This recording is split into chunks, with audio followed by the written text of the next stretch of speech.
I haven't gone crazy yet, but we're gonna talk a little bit about physics, about applied physics, explaining the lever system and how to use this knowledge to understand the mechanics of muscles.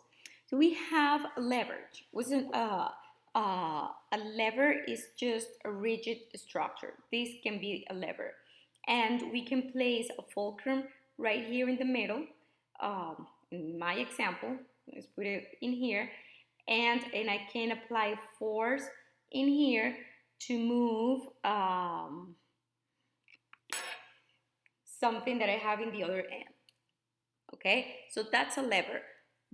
In our body, the lever is the bones, which are rigid structures. The fulcrums are the joints.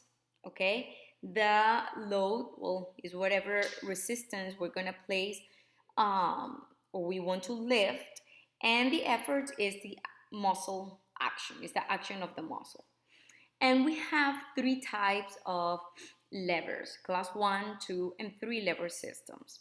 In the class 1, the fulcrum is located, which is the joint, is located right in the middle between the load, which in this case, in this example, is the weight of the bones of your body, of your skull or your face, and the effort is the action of the muscles located in the posterior aspect of your neck. So the contraction of those muscles will lift the this resistance, which is the body of your, facial bones.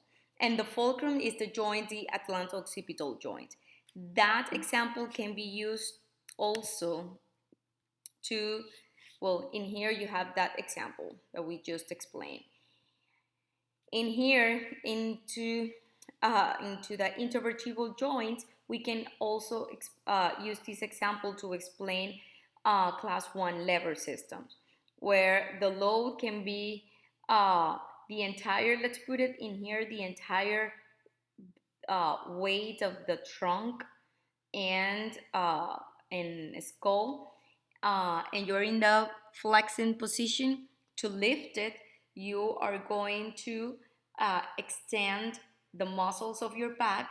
That's the effort around the hip joint, which is the pivot or the fulcrum.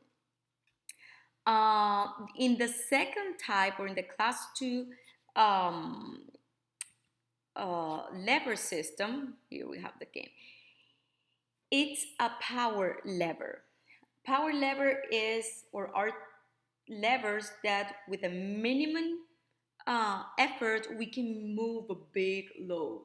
For example, when we move with a jack, we can lift the entire car to change the tire. So we're just applying a minimum effort in the jack to move an entire car, and we did it using a lever. Same thing happens in around the metatarsal phalangeal joint in your foot by the contraction of the gastrocnemius or muscles on the posterior aspect of the leg of your calf. So the contraction of these muscles will, around this joint, will lift the entire weight, your body weight, up. Okay, so in this case, the resistance, which is the entire weight transmitted from the femur to the tibia to the talus, this is the resistance, is located right in between the fulcrum and the effort. Okay, and the third type, now the effort is the one located in the middle. So in this example, we have, this is the third class 3 or third class lever system. Here we have the humerus and radius and ulna. We have the biceps brachii attaching or inserting on the radius. This is the joint, the elbow joint, and the resistance, well, in here can be only the weight of your bones, of your hands and forearm bones, but it can be the weight of a marker, can be the weight of the book, your cell phone, whatever. So in this case, see that the fulcrum is on one side, the effort, this is the insertion of the muscle, is right in the middle, and the resistance is all to the other end of this system. Okay, so most of our muscles work following the third class of lever systems. Okay, so again, in the first one, the fulcrum is in the middle. In the second one, the resistance is in the middle. And in the third one, the effort is in the middle. Uh, there's a cool tip. I included that video in your course. Uh, she gives the mnemonic of free to remember the three types, the order of the elements on the three types of lever system. And you just need to remember free, well, not free, just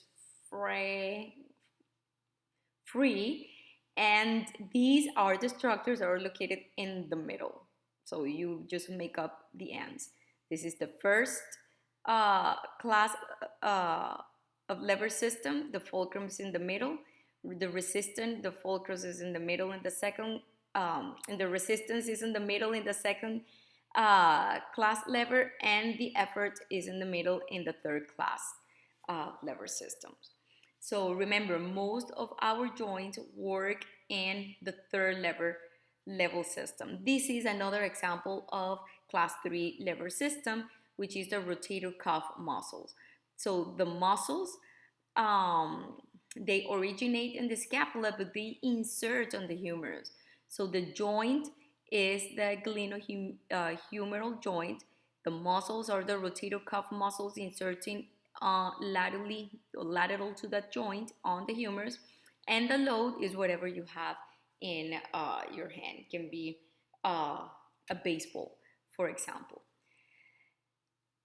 That's it with the lever system, and this is to understand a little bit of the mechanics behind the um, the muscles actions.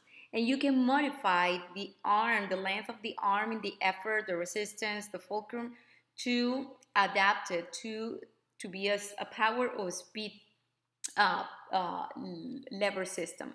For example, I told you before that all class 2 lever systems are power levers. That means that with a little bit of effort, you can move a great deal of a load.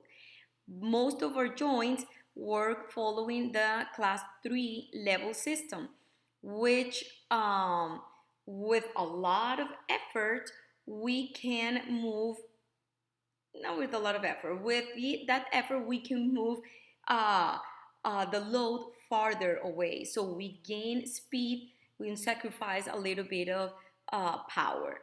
And that's how most of our joints and muscles work. See you in the next video.